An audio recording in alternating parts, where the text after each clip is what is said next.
After the WW2. The aftermath of World War II was not just a period of reconstruction, it was an era of rebirth, reflection, and re-evaluation. For Robert Mitchell, a British journalist stationed in Berlin, the rubble-strewn streets of the once proud German capital were a potent symbol of the devastation the war had wrought. Robert had witnessed the war's progression firsthand, reporting from the front lines for London's most prominent newspapers. The war had ended, but a new conflict, a Cold War, was dawning. The city of Berlin, split between the Allies and the Soviets, became a hotspot of tension. One day, while walking through the ruins of Mitte, Robert met Anna, a young German woman searching for her lost family. She was a translator by profession and had a keen interest in British literature. Anna's family home had been destroyed in a bombing raid, and she had been separated from her parents and younger brother. Robert, moved by Anna's story, decided to help her. Using his journalistic contacts, he started tracing displaced persons across Europe. Their journey took them through makeshift refugee camps, churches, and schools transformed into shelters. During their travels, Robert learned more about Anna, about her love for poetry, her ambition to be a writer, and the boyfriend she had lost to the war. Anna discovered Robert's struggle with the trauma of war, his nightmares, and his hope that post-war Europe would find peace. The horrors they'd seen created an unspoken bond between them.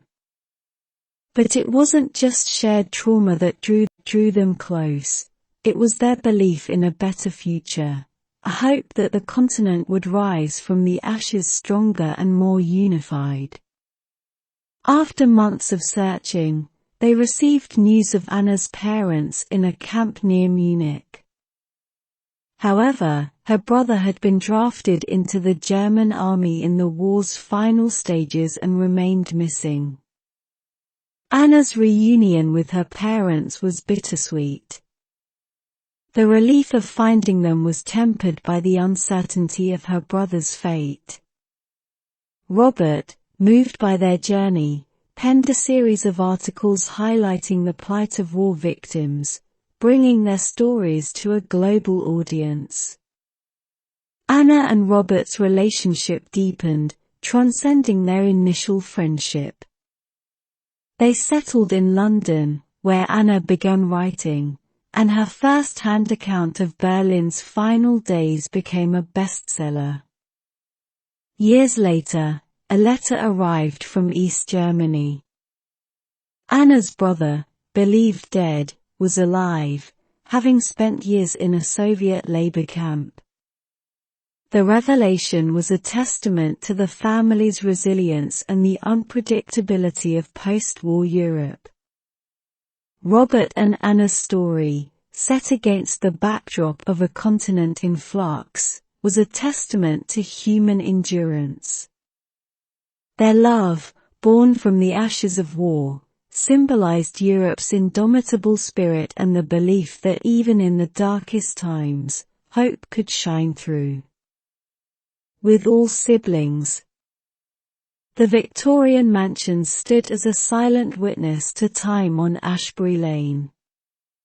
Generations of the Thompson family had inhabited its walls, filling each room with laughter, tears, and memories. The estate, however, had seen better days. Its grandeur had faded, much like the photographs of Thompson ancestors hung on its walls. Beatrice, the eldest of the Thompson siblings, decided it was time to reunite her scattered brothers and sisters for one last summer in their childhood home. With the property going up for sale, it was perhaps their last chance to relive the halcyon days and say their goodbyes. As the siblings converged upon the mansion, a whirlwind of emotions swept through them. James, the adventurous one, had traveled the world and returned with a myriad of tales. Catherine, the introvert, was a renowned pianist who found solace in the music room. Then there was Adrian, the rebellious teenager who had now matured into a responsible lawyer, and young Lily, who had pursued her dreams of acting in London. The house came alive once more, filled with the familiar cacophony of laughter, debates, and the soft notes of Catherine's piano. As the days turned into nights, the siblings reminisced about their escapades in the vast gardens, the secret attic hideouts, and the evenings spent by the fireplace, listening to their father's stories. Yet, amid the joy, there was an underlying current of sadness. The impending sale loomed over their heads, and as they walked through the halls, they couldn't help but feel the weight of finality. This house, which had been a silent character in their shared childhood, would soon belong to strangers. One evening, after dinner, Adrian proposed an idea. Instead of selling the mansion, why not convert it into a retreat or boutique hotel? The property's legacy could be preserved while still allowing others to create memories within its walls. The idea resonated with all. They set about restoring the mansion to its former glory, infusing modern amenities while preserving its historical charm. Catherine's music room became a haven for artists, James's travel tales inspired themed rooms, and Lily's theatre background transformed the ballroom into a mini-theatre. Within a year, Thompson Retreat opened its doors, welcoming guests from around the world. The siblings, although involved in their own lives, remained connected to the house, often returning to oversee its operations. In transforming their ancestral home, they not only preserved their own memories but created a space for others to form their own. The mansion on Ashbury Lane continued to stand, not just as a testament to the past, but as a bridge to new beginnings. Precious than gold.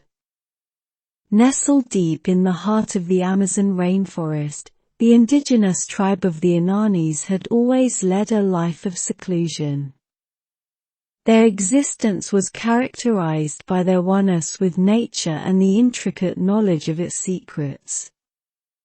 The most significant of these secrets was the aurora, a rare medicinal herb known only to the tribe's healers. This herb had the power to heal even the most grave illnesses, making it more precious than gold.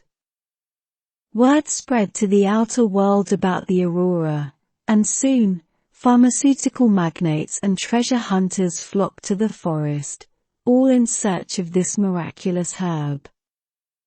However, the forest, protective of its treasure, hid the herb well, and none were successful in their quests. Among these seekers was Dr. Anna Raymond, a young researcher driven not by greed but by a personal quest. Her mother was suffering from a terminal illness, and Anna believed the aurora was her last hope.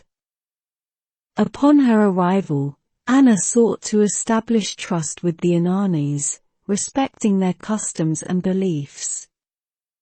Over time, she managed to form a bond with Era, the tribe's head healer. Moved by Anna's genuine dedication and her story, Era decided to share the secret location of the aurora. However, there was a catch. Era made Anna promise that once her mother was cured, the herb's secret would remain safe, ensuring no exploitation by the pharmaceutical industry. Anna readily agreed, her sole focus on her mother's health. Using the Aurora, Anna created a cure and administered it to her mother, who miraculously recovered in mere weeks. True to her word, Anna kept the location of the herb a secret, despite the immense pressure and lucrative offers from global pharmaceutical giants. Years passed, and Anna became a vocal advocate for the protection of indigenous knowledge and rights. She founded an organization dedicated to the preservation of such secrets, ensuring they remained out of the hands of those who would exploit them for personal gain. As for the Inanis tribe, they continued their secluded existence, with the knowledge that their sacred Aurora was safe. Anna's actions stood as a stark reminder that some things, like trust and life, are indeed more precious than gold. Money of Escobar. Carlos Ramirez was a budding investigative journalist, always on the hunt for the next big story. Having grown up in the bustling streets of Medellin, Colombia, tales of drug cartels, especially that of the infamous Pablo Escobar, were an integral part of his childhood. These tales weren't just stories to Carlos, they shaped his city's history, its reputation, and its future. One day, while going through old documents in his grandmother's attic, Carlos stumbled upon an old diary. The diary belonged to his grandfather, Eduardo Ramirez, who was rumored to have been a confidant of Escobar in the early days, although no one in the family ever spoke about it. Carlos began reading the diary, every page a step deeper into Colombia's tumultuous past. One entry, dated September 1989, particularly caught Carlos's attention. It detailed a conversation between Eduardo and Escobar. They had spoken about a massive stash of money, so vast that even Escobar deemed it too risky to keep in one place.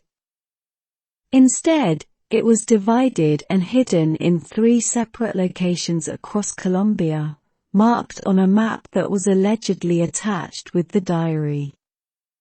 But there was no map to be found. Seeing the potential of this discovery, Carlos embarked on a quest to find this hidden treasure.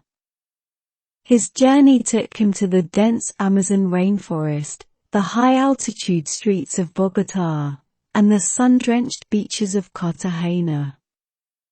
At each location, he faced challenges ranging from deciphering cryptic clues to dodging threats from those who were also on the hunt for Escobar's money. As Carlos delved deeper into his pursuit, he uncovered more than just hidden treasure. He unearthed tales of betrayal, love, and sacrifice, painting a human side to the drug lord narrative. He met individuals whose lives were irrevocably altered by the drug wars, including former cartel members seeking redemption, families torn apart, and government officials who once turned a blind eye but were now on a mission to rebuild their nation. Carlos's investigation also drew attention. Soon, he was being tailed by unknown individuals, and threats to his life became frequent.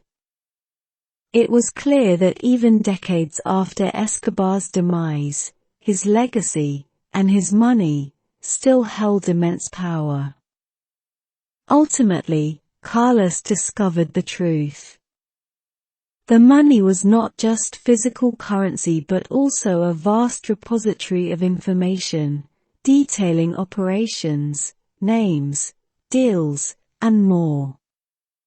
It was a ledger of the Medellin cartel's operations. And while the financial worth of this information was immense, Its real value was in the closure it could provide to countless families and the potential for a cleaner future for Colombia. Carlos decided to hand over all the information to federal agencies, ensuring that justice was served and the past's shadows didn't darken Colombia's future. The tale of the money of Escobar not only catapulted Carlos to journalistic fame but also reiterated the timeless lesson that sometimes the true treasure isn't gold or money, but truth and justice.